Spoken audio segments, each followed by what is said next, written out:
If you feel stuck on credit card, keep or cancel. We will keep it practical and calm. No hype, no guru language. Today the decision is credit card, keep or cancel. At first, credit card, keep or cancel can sound simple. A lot of people stay stuck because the choice looks simple on paper, but Right. One side sounds safe, the other side sounds exciting. so first we define the real choice and the constraints around it. Then we walk through 3 criteria, 2 examples, and 1 short checklist. People often overthink credit card, keep or cancel because the trade-offs start to feel personal. That is why the first question matters. What problem are you really solving? Good. Now define the decision in 1 sentence. What are you choosing between? And what makes it hard right now? Time, money, energy, or uncertainty? For example, are you trying to escape a bad week, or are you making a long-term career move? That difference matters. A temporary bad month should not always become a permanent decision. Another useful question is this. What stays painful if nothing changes in the next 3 months? Because waiting is also a choice. If you wait, the current job keeps charging rent in energy and attention. So before the framework, write down your constraints clearly. Income needs, family timing, health, learning goals, and how much uncertainty you can honestly carry. Once those are visible, the decision becomes less emotional and more concrete. Not emotionless, just clearer. That is a better place to decide from. Now let us move into the framework.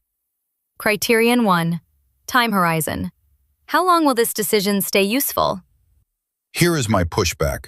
People often say they value time horizon, then ignore it when pressure rises. That is true. So test it with 1 concrete question, not a vague feeling.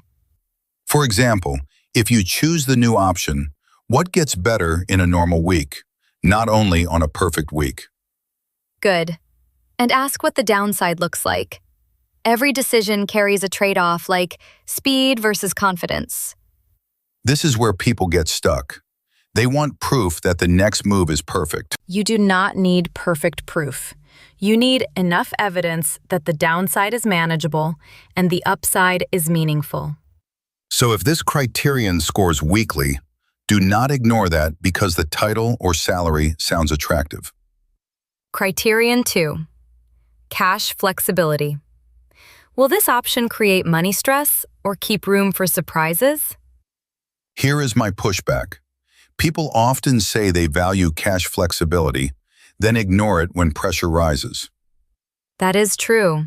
So test it with 1 concrete question, not a vague feeling. For example, if you choose the new option, what gets better in a normal week, not only on a perfect week? Good. And ask what the downside looks like. Every decision carries a trade-off like flexibility versus commitment. This is where people get stuck. They want proof that the next move is perfect. You do not need perfect proof. You need enough evidence that the downside is manageable and the upside is meaningful. So if this criterion scores weakly, do not ignore that because the title or salary sounds attractive. Criterion 3. Risk exposure. How painful is the downside if life changes fast? Here is my pushback. People often say they value risk exposure, then ignore it when pressure rises. That is true. So test it with 1 concrete question, not a vague feeling. For example, if you choose the new option, what gets better in a normal week, not only on a perfect week? Good. And ask what the downside looks like. Every decision carries a trade-off like lower cost now versus lower stress later. This is where people get stuck. They want proof that the next move is perfect. You do not need perfect proof.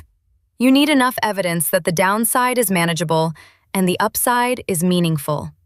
So if this criterion scores weakly, do not ignore that because the title or salary sounds attractive. Quick check. Which trade-off matters most today? Speed versus confidence? Flexibility versus commitment? Or lower cost now versus lower stress later? If you cannot answer that yet, the problem is probably still too vague. That is useful information by itself. It means you need better facts before a bigger move. And now we can test the framework against two short examples. Example 1. You may move soon. In that case, pick the option that keeps flexibility. What stands out there is that the safer choice is not automatically fear. Sometimes it is good timing. Yes, staying can be strategic if the role still teaches you, pays the bills, and does not drain you every week. Example 2. You expect stability for years. In that case, a more committed option can make sense. That is different because the cost of waiting is now rising. Exactly. If your energy is dropping, your learning is flat, and you no longer trust the direction, waiting may cost more than moving. Quick check. What changed between those two examples? Usually the answer is energy, growth, risk tolerance, or how much flexibility the person still has. That is the core lesson. Good decisions come from clear constraints, not copied advice. And advice copied from someone with a different life can become noise very quickly. So, before we finish, let us slow it down and turn this into a checklist.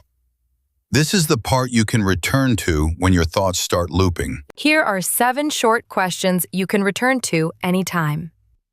Checklist 1. What problem am I solving right now? Checklist 2. What are the real constraints? Checklist 3. Which option keeps more flexibility? Checklist 4. Which trade-off matters most today? Checklist 5. What happens if I wait? Checklist 6. What is my fallback plan? Checklist 7. What is the next clear step? Write your answers in short sentences. Long explanations often hide unclear thinking. And if 2 or 3 answers stay weak, that does not mean panic. It means gather facts before acting. You can also score each checklist item from 1 to 5 if numbers help you think more clearly. Just do not pretend the numbers are magic. They are there to reveal the trade-off, not replace judgment.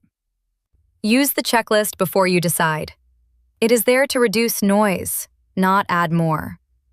If this decision has been sitting quietly in the back of your mind, give it one clear page and one honest answer. A calm decision is not always a fast decision.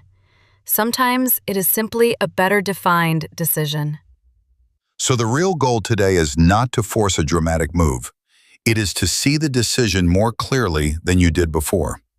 Educational content only, not financial or legal advice. Next episode, morning routine that sticks. In the comments, write the one trade-off that matters most for you. Short answers are enough. Name the trade-off and the next step you will take. That is enough for today. Keep the framework, drop the noise, and come back when you need the checklist again. We will see you in the next playbook.